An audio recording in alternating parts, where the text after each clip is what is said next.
ఏం కొనే తట్టు లేదు, ఏం తినే తట్టు లేదు, లచ్చులో లచ్చన్న అనే పాటలు వాడుకోవాల్సి వస్తది. ఇక రాను రాను బతుకు తెరువు మరీ అధ్వానం అయిపోతుంది.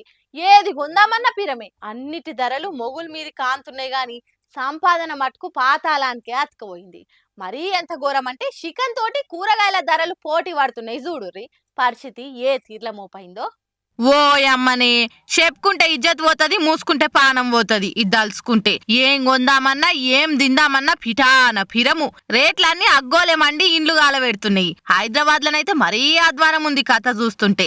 ఎట్లా అంటే కూరగాయల ధరలు చికెన్ ధరలతోటి పోటీ పడేతంత. ఇక టమాటా ధర అయితే మరీ ఘోరము. నిన్నటి దాకా 20 రూపాయలున్న ధర మళ్ళా మొగుల మీదకి ఎక్కింది. రైతు బజార్లనే కిలో 30 రూపాయలు దాటింది. అదే బయట అంగట్ల అమ్మేటోళ్ళ తన 50 నుంచి 60 రూపాయలు వలుకుతుంది. బీన్స్ అయితే 200 దాటింది. ఆఖరికి బీరకాయ సోరకాయ ధరలు కూడా మామూలు పబ్లిక్ అందకుట అయినాయి. రైతు బజార్లనే గుండు బీన్స్ నుంచి మొదలు పెడితే చిక్కుడు, బెండకాయ, పచ్చిమిరపకాయల దాకా ఏక్ దమ్మున రాకెట్ వేసుకొని ఉరుకుతున్నాయి. ఆఖరికి కొత్తిమీర చిన్న కట్ట 10 రూపాయల లోటిస్తేనే చేతిలో పెడుతుర్రు. మామూలుగా అయితే హైదరాబాద్ లో ఉన్న హోల్సేల్ మార్కెట్లకు రోజుకు 5,000 క్వింటాల కూరగాయలు వస్తేనే ధరలు అదుపులుంటాయి. కానీ ఇప్పుడు 2,800 టన్నులకు అటు ఇటుకు వచ్చేసరికి ఏం తినకుంటుంది కథ. కూరగాయలు ఎక్కువ వస్తేనే ధరలు మామూలుగా ఉంటాయి, లేకుంటే గిట్లనే పెరుగుతాయట. మరి ఎందుకు ఇట్లా అనంటే ఎండలకు పంటలు చక్కగా వండక దిగుమతి లేక గిట్ల అవుతుందని వ్యాపారులు అంటున్న ముచ్చట. పంట మంచిగా వండి పెట్టుబడి వెళ్తే జర అగ్వైతాయట.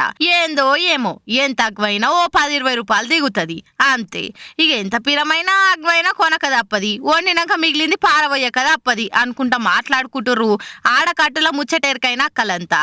జర చూసి వాడుకోరిగా రేట్లు అగ్వయ్యేదాకా. ఏమంటున్నాం? లేచిన గడియ కొందరికి మంచిగుండది, కొందరికేమో అదే రోజు కలిసి వస్తుంటది.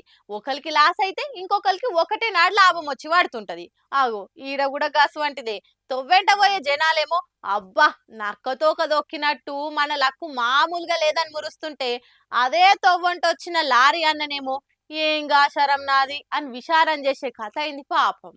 అది అట్లేసుకపోవాలే. ఏదో మన పేరు మీదనే సొమ్ము రాసున్నట్టు, మనమే చెమట తీసి కష్టపడి సంపాదించినట్టు. ఓడ్కా, బ్రాండీ, వైను, జిన్ను ఏదంటే అది అన్ని ఉన్నాయి. కానీ ఉత్తరప్రదేశ్ లో నబీబాబాద్ హైవే మీద లిక్కర్ లోడ్ తో పోతున్న డీసీఎం చెట్టు గుద్దుకొని డ్రైవర్ కి పాప మస్తు దెబ్బలు తాకినాయి. ముచ్చట తెలిసి వచ్చిన పోలీసులు కూడా అన్ని అంతమంది ఉన్నారు. అయినా కూడా భయపడకుండా ఆయన తాళ్ళు ఏమంటారు అని కూడా బుగులు లేకుండా మన బ్రాండ్ ఏడుందో కోటరేవనికి కావాలి పులి బాటిలే పట్టుకపోదాము అని మంచిగా మాల్ల షాపింగ్ చేసినట్టు దోలాడుకుంటే ఏరుకోరి మరీ ఏరుకొని పోయిర్రు. అయ్యో మరి డ్రైవర్ కు దెబ్బలు గట్టిగానే దాకి రక్తం కారుతుంది. ఆయన దెబ్బ దావకానకేసుకోపోక మానవత్వం చూపిలేదా అనే తందుకు లేదు. బరాబర్ మానవత్వం చూయించి మంచితనం ప్రదర్శించిర్రు. కాకుండా డ్రైవర్ అన్న ముచ్చట్ల కాదు, ఆ మందు సీసాలు ఇల్లు తీసుకుపోవడే కాకుండా దోస్తులకు ఫోన్ చేసి వాట్సాప్ గ్రూపులు పెట్టి మంచి మనసు దాటుకొని అలా ఉంటే చాలరా, తర్వాతే ఏదైనా. ఇంతకు మించి ఏమి ఇవ్వగలరా మన సమాజానికి అన్నట్టు షాతి ఈర్చుకుంటా రేలంగి మామే తీరు నవ్వుకుంటా నడుచుకుంటా వేయర్రు. అట్లుంటది మరి జనాలతోని.